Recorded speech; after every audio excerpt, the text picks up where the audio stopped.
Good morning. Obviously no video last couple days. Just happened to deal with the storm, and then I had a setback on an injury um, in when I was doing R&D. So a lot of my R&D is weight reduction. Don't ever modify your mowers. And I was real close to getting my original 60 that I got back in '06, I think. It had about 2,000 hours on it then. Probably has close to 18,000 or so on it now. I don't have an hour meter. But anyway, and it still has the original hydros. The thing is, I have to implement some new procedural safeguards as far as fabrication, because what I have is, let me flip this around here real quick. So years ago, I was on out woods riding with a friend, and I had him set ramps to get the four-wheelers up on a truck. It was raining. We were trying to get out of there. He didn't set the ramps right. The blasters used to have a little hook that set the brakes, and I went up it. The right-hand ramp wasn't positioned right. The four-wheeler came back in. The hook pushed in my eye, and then when it went forward, it ripped the eyelid. So this eye is always giving me trouble. And then for some reason the other day, hang on, let me show you on the glass. So that trouble, even though it was fixed somewhat, it still doesn't seal exactly right. And I don't think this blaster has it. It was up here, so this clutch. So it would have been over on this side, and it just was a little fixing hook that basically it went down in there so that when you pulled the brake back, you could put that down in there to hold the brake on. So it acted like a parking brake. But anyway, either I not sealing right, or maybe something snaked around when cutting with the cutting wheel.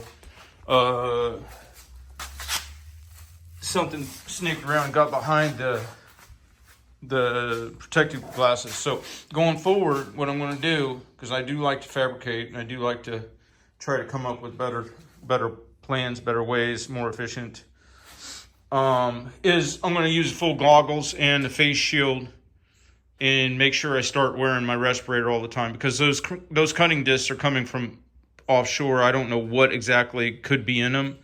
So I'm going to implement that as a safeguard going forward, so that I can continue in my desire to do that. And it's unfortunate that happened, because I was real close. All I had left to do on the 60 was to build some support structure for the hydro tower, for the hydro coolers. And I was going to try to tuck it down a little lower this time, because sometimes that I'll duck to the side or something, and a branch or something will hit that one.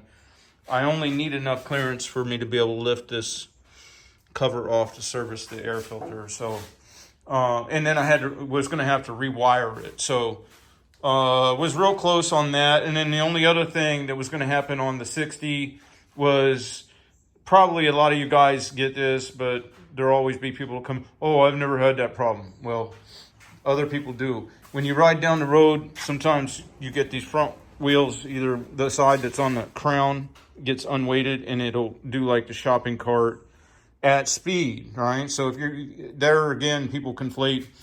If you're on a Gravely or something that has a maximum speed of maybe 8, you're talking about a different thing, right? We're talking Super Z's, 12 mile per hour or more with the taller tires. If you're on hyperdrive, 18. So you can't compare apples to oranges and say that's not a problem. Well, one thing I wanted to do on this was put tabs down, such that when you're in highway mode or transport mode, or if you're pulling up to get your deck, the cutting part of the deck, up to the last bit of grass on a big slope, and you want your front wheels to go up into the rock bed, but when you go to back off, you don't want your front wheels to pivot, because it would disturb the rock bed. In all of those circumstances, if I can get a dampener that is on a lever, foot operated, that falls into place between two teeth, that keeps that front wheel from waffling, that would be nice, because then that opens up the ability to do truck trailer free and just go yard to yard. So that's why I didn't get a video. That's why there's a new procedural safeguard coming for my processes, and hopefully I can get back into it. I've been down, actually. There was light sensitivity to the point where I couldn't get out of bed, and got major recovery though. So hopefully we can get back into the swing of things and get some videos out. You have a good day.